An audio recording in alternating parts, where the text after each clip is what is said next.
পটুয়াখালীর বাউফলে জুলাই শহীদদের স্মরণে আয়োজন করা হয় প্রীতি ফুটবল ম্যাচ ও ফ্রি মেডিকেল ক্যাম্প। শুক্রবার দুপুরের পর থেকেই ফুটবল ম্যাচ উপভোগ করতে উপজেলা পাবলিক মাঠে জড়ো হতে থাকেন হাজারো মানুষ।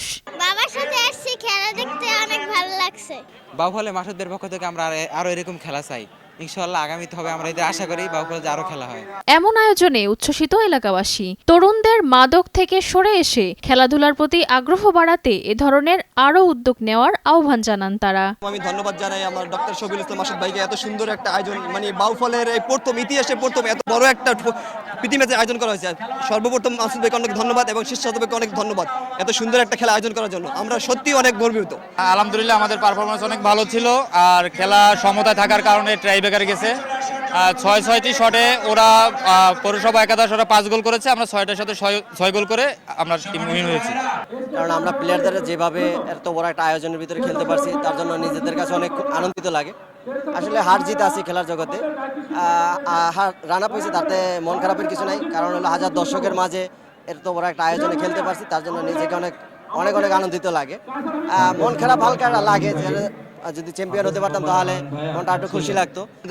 ম্যাক্সিমাম নেশা অ্যান্ড মোবাইল এডিক্টেড, এ ধরনের খেলাধুলা যদি আয়োজন করা হয় তাহলে ছেলেমেয়েরা খেলাধুলায় আসক্ত হবে, তারা আদার্স নেশায় আসক্ত হবে না। এর আগে সকাল থেকে বাউফল উন্নয়ন ফোরামের উদ্যোগে ফ্রি মেডিকেল ক্যাম্পে চিকিৎসা নেন কয়েকশো মানুষ। ডায়াবেটিস, শ্বাসকষ্ট, চর্মরোগ সহ বিভিন্ন জটিলতায় চিকিৎসা নিতে আসা রোগীদের পরামর্শ দেন বিশেষজ্ঞ চিকিৎসকেরা। প্রধান অতিথির বক্তব্যে ডক্টর শফিকুল ইসলাম মাসুদ বলেন, খেলার শুরুতে যেমন লেভেল প্লেয়িং ফিল্ড ও রেফারির নিরপেক্ষতা দরকার, নির্বাচনেও একই পরিবেশ দরকার। আজকে এখানে খেলার মধ্য দিয়ে মূলত আমরা একটা মেসেজ দিতে চাই যে খেলার জন্য প্রথম দরকার হচ্ছে লেভেল প্লেয়িং ফিল্ড, তার মধ্যে দরকার হচ্ছে প্রত্যেকের সাথে সৌজন্যতাবোধ, তার মধ্যে দরকার হচ্ছে রেফারি যে সিদ্ধান্ত দেবেন সেটা মেনে নেওয়া। আমাদের সামনে নির্বাচন, আমরা মনে করি যে এর মধ্য দিয়ে আমরা প্রত্যেক রাজনৈতিক দল একটা মেসেজ পাবো।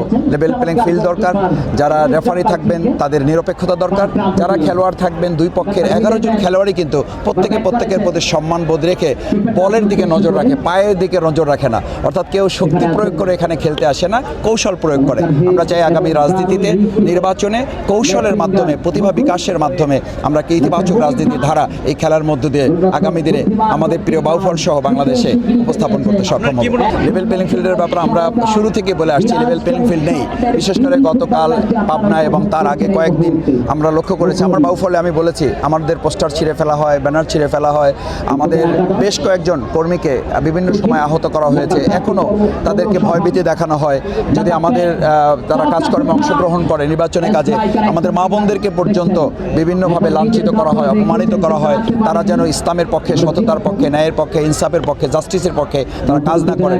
সুতরাং লেভেল প্লেয়িং ফিল্ড নেই। আমরা আশা করি অন্তর্বর্তীকালীন সরকারের সবচেয়ে বড় চ্যালেঞ্জ হচ্ছে একটা অবাধ, সুষ্ঠু, নিরপেক্ষ নির্বাচন করে দেওয়া। সেক্ষেত্রে তারা প্রশাসনের মাধ্যমে রাজনৈতিক দলগুলোর সাথে আলোচনার ভিত্তিতে অতি সত্বর লেভেল প্লেয়িং ফিল্ড নিশ্চিত করে প্রধান উপদেষ্টার যে ঘোষণা ছিল ঈদের উৎসবে এবার ভোট হবে, সেটা তারা নিশ্চিত করবে। অতীতে অনিয়ম, চাঁদাবাজিতে জড়িত ছিলেন না এমন প্রার্থীকেই তরুণরা ভোট দেবে উল্লেখ করে ডাকসু জিএস এস.এম. ফরহাদ বলেন, জনগণ দিন শেষে তরুণরা তাকেই ভোট দেবে যে আসলেই ইনসাফের পক্ষে থাকবেন, যে আসলে শিক্ষা ব্যবস্থা রিফর্ম করতে পারবে, যে কমিটমেন্ট দিবে যে চাঁদাবাজি জীবনও করেও না, করবেও না, যে রাষ্ট্রটাকে ডেভেলপ করতে পারবে, যে শিক্ষা ব্যবস্থা রিফর্ম করতে পারবে, যে অর্থনৈতিক ব্যবস্থা লুটপাট থেকে বাঁচাতে পারবে, তাকে ভোট দেবে। আমি মনে করি শিক্ষার্থীরা সচেতন। এখানে আসলে ব্যক্তির চেহারা দেখে, মার্কার চেহারা দেখে ভোট দেওয়ার চাইতে বরং প্রয়োজন হচ্ছে কার ইনসাফের রেকর্ড ভালো, কার চাঁদাবাজির রেকর্ড নাই, কার লুটপাটের রেকর্ড নাই, তাকে ভোট দেবে বলে আমি বিশ্বাস করি। গত বছরের জুলাই আন্দোলনে নিহত বাউফলে 7 শহীদের পরিবারের সদস্যরাও অনুষ্ঠানে উপস্থিত ছিলেন। অনুষ্ঠানে বিশেষ অতিথি হিসাবে উপস্থিত ছিলেন জাতীয় ফুটবল দলের সাবেক তারকা কায়সার হামিদ ও জাতীয় ক্রিকেট দলের সাবেক অধিনায়ক খালেদ মাসুদ পাইলট। আমি আশা করি যে আমাদের এই মাসুদ ভাইদের মতো মানুষ যারা যদি সামনে আসেন, ইনশাল্লাহ আমরা সকলে মিলে একসাথে আমরা চাইবো যে খেলাধুলার মাঠগুলোর উন্নয়ন করা, খেলাধুলার পরিবেশ তৈরি করা, যুব সমাজকে মাদক থেকে মুক্ত করে যেন খেলা মাঠে করে। সকলে দোয়া করবেন যেন আমরা ভালো পরিবেশ তৈরি করি, সুন্দর দেশের জন্য একটা সুন্দর ভালো কিছু করতে পারি। রাজিয়া খাতুন, নয়া দিগন্ত।